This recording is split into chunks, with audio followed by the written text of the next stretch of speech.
the only real way to test if you truly want something is if you are working towards doing it. I think that I want to be someone that has a clean room and a clean desk, and to be someone who just oozes a sense of complete organization.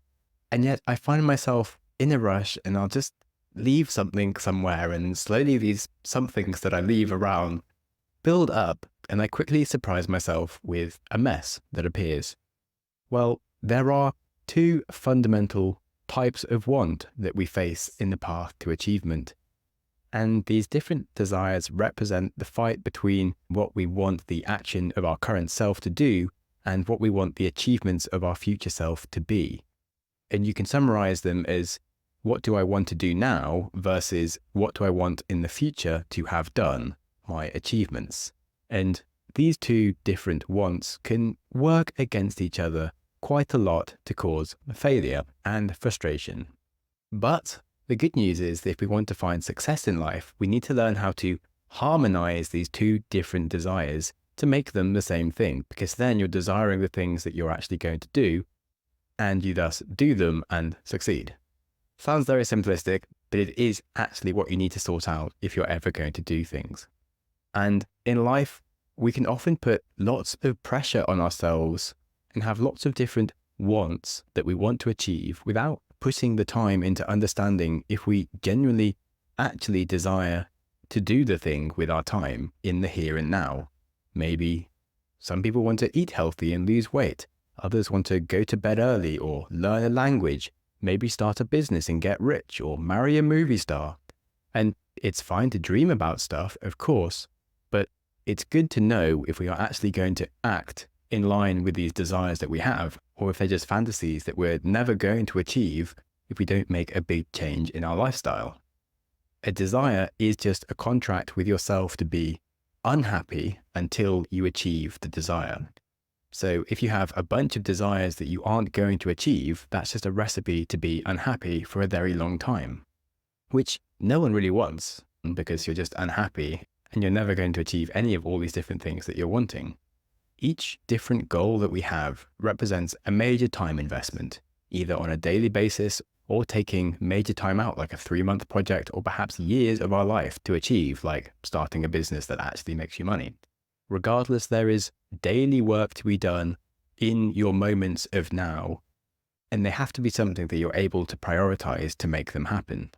And then there's this whole other conflicting side of you, which is that you do need to relax. You need to do things that energize yourself, and you need to allow your brain to recharge, like having good sleep, spending time with friends, being creative, whatever you like to do. And in the modern day, there is a huge drive to just always be achieving. And with my last business, I had to really remind myself that I do need to take care of myself and not grind myself into a million pieces, because you can't celebrate success if it requires a lifestyle that you don't want because you're too busy, or you're doing things you don't actually want to do to try and achieve an idea of success that you haven't even worked out if you want, because it involves doing lots of things you don't actually like doing. So we need to think about what is the right type of work for us. We are generally taught that the things that we want to have done, our achievements, might take a lot of pain and perseverance, and that's where success flies. Do difficult things.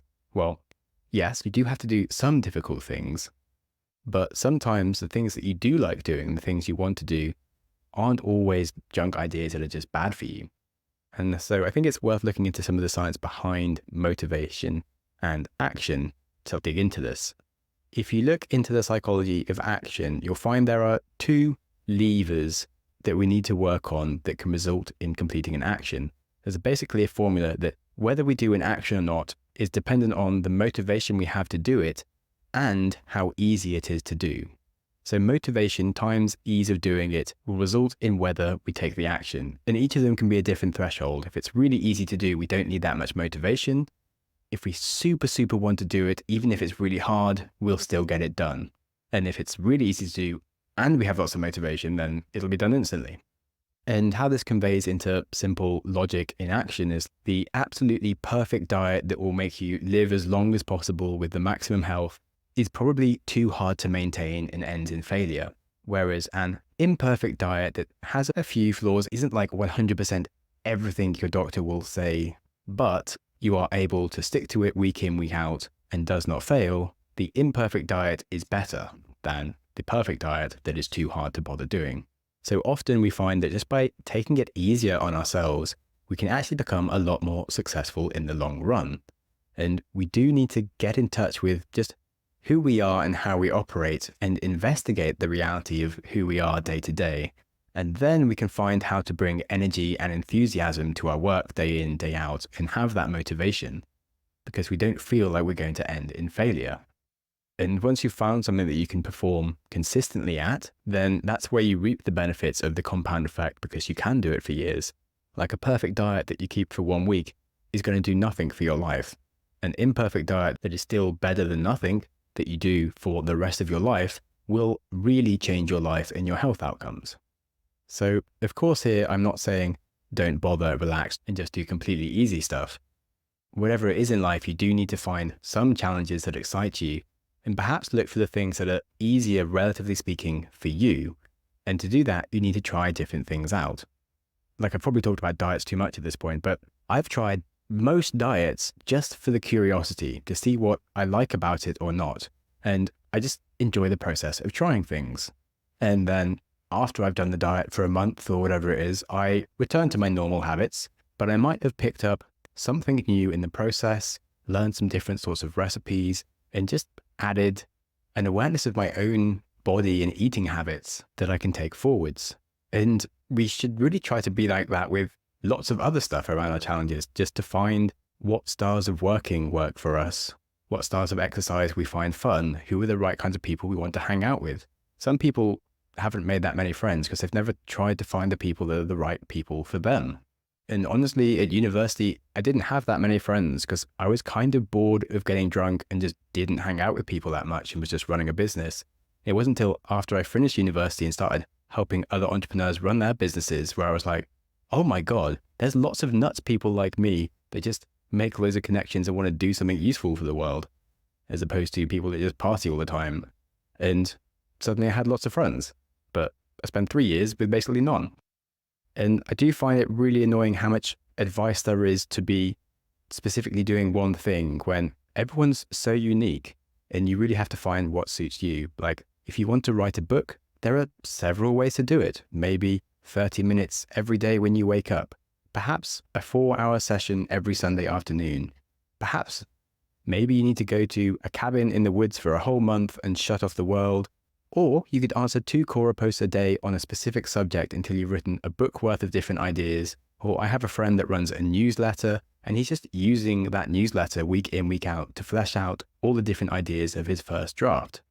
But the only real thing that matters for writing a book is if you're just writing some words at some form of regular cadence. And how you do it is really up to you and how you can make it work for you. Like anybody that tells you that the answer for your problems is to get up at 5 a.m. every day and write for 3 hours and make sure you're in bed by like 9 p.m. It's just lying. They're saying what works for them. Like Picasso was still painting at 2 a.m. in the morning and he was a pretty successful guy. Carrying on this analogy, when you're having problems and you want to achieve something, it might depend on the things that you need to avoid. Like many of us struggle to focus during the workday from emails and distractions. So that's not a good time to be writing a book, for example. But my friend that I spoke about, who's writing his book by writing a newsletter, he lives in Europe and all of his clients are in America. So he writes all morning from like a sociable time, like 9 till midday. And he's free to write undisturbed because he doesn't have any emails then. But whatever it is you might be trying to achieve depends on other things that you need to juggle and factor in for you that's entirely personal and dependent on you. And now we're at a good point to talk about sacrifices. Surely, if you want to be mega successful or achieve any goal in life, you have to make sacrifices. Well, sacrifice depends on how you look at it, because if you really feel like you're losing out on something, like that might not necessarily mean you actually want to do the thing that much. When I spoke to Sir Ben Hunt Davis, who's a gold medal Olympic rower, I asked him about his sacrifices to win an Olympic gold medal after 15 years of training. And he told me that he honestly didn't think it was a sacrifice because he felt like he was kind of being selfish. He really wanted to train every day for glory, more than he wanted to go out and drink or socialize. Cutting those things out of his life wasn't a sacrifice for him at all, because he was doing what he wanted to do more than anything else each day. He was just following his priorities. And that takes us back to my initial statement about what do you actually want to do versus what do you want to just have done and achieved. Because if you still want to have a beer more than you want to go for a run or do your training, like, it's clearly not your priority to go and do your training right now. And it feels like a big sacrifice for you to miss out on going for that beer. But if you truly, truly want to do something, you will pretty quickly find yourself doing it. Because if you want to be fit more than you want to hang out with friends and go for a beer, that's what you'll be doing. I live in Portugal. Pastel de natas are incredible, but for me, ignoring them isn't really a problem. Like, I'm not some freak of nature that doesn't like the taste of pastel de natas. They are delicious. I don't have some crazy level of willpower to resist their deliciousness. I just want to be healthy more than eating sugary junk food. And so it's actually not that hard. And so for my priorities, it's already sorted out and I don't feel like I'm making any sacrifices.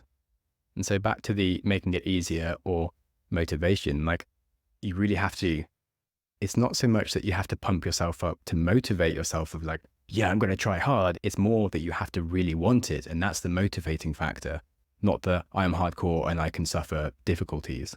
But of course, as we've said, motivation isn't the only lever, and we also have the ease of the thing. And there are two different ways we can make a task easier. There is, of course, the direct task itself. And with that, we can try making the task shorter, perhaps reducing the time it takes or the quantity that we need to do each day.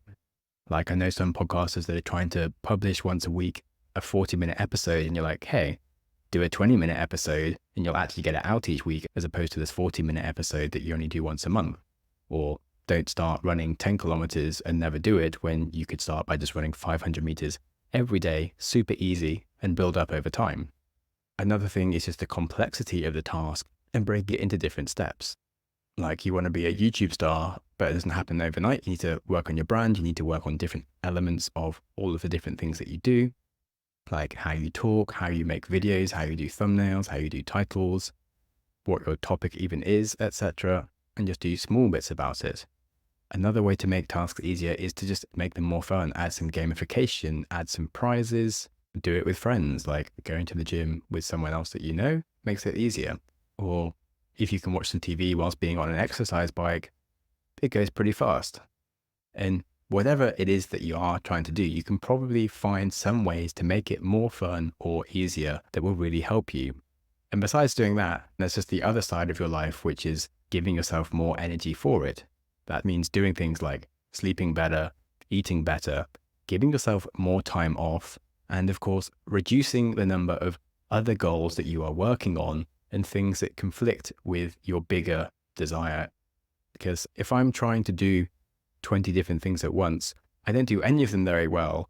Half of them I just don't do at all because I'm just confused and I'm stressed the whole time. If I'm trying to just work on one major thing, I'm way calmer. I'm aware that I am doing the thing or I'm not doing the thing. I just feel way more at peace in myself.